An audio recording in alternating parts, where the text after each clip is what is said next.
Hey, this is Joe with Alexis 221 Woodworks. The new Wildhawk airplane. This is actually my second one, and my first one I had plenty of flights with.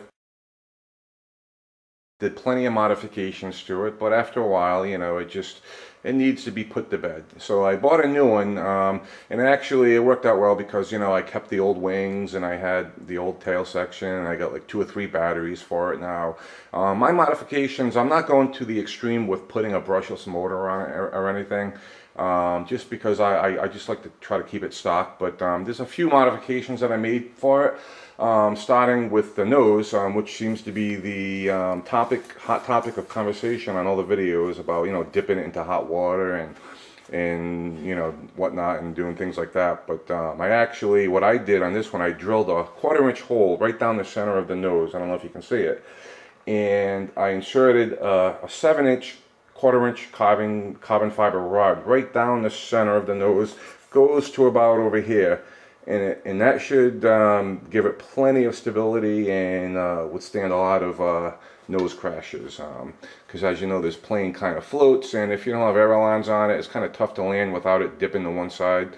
And depending on where you live, you know, I mean, up here in the Northeast, you get a lot of wind gusts and all that. So, but what I've done in this on my old wings, I actually put ailerons on it, and I haven't flown it yet with these ailerons. And what I did was I just threw those servos right on there, hot glued them right on there, and I actually, from Billy D's videos, I actually did the Y harness deal, which works out really well. Thanks, Billy.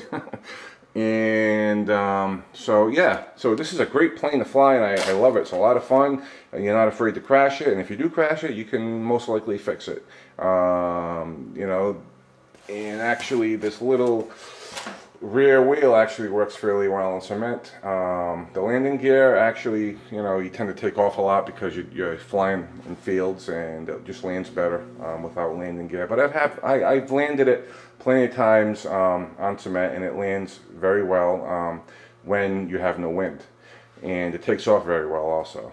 So it's a great plane. I love it, and a lot of guys out there are having fun with it, and we'll see how it goes. This is another modification that I'm doing. So I'm actually thinking about putting carbon fiber right down the center of that fuselage.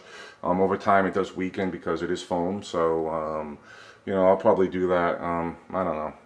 It's not a necessity right now, but eventually in the future I'll probably do it if I don't crash and burn it. But it's an easy plane to fly. Along with everyone else, recommend this as your first plane. I've had plenty of planes in the past, mostly all gas, and these electric ones are just fun to fly.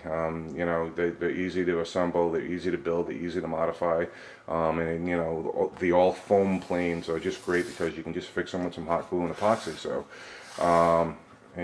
that's it. I have another one up there too. That's a little Cessna that flies very poorly. I actually scrapped that and took the guts out of it, used it on another plane. But yeah, it's a lot of fun. Hope to see you in the future. Bye.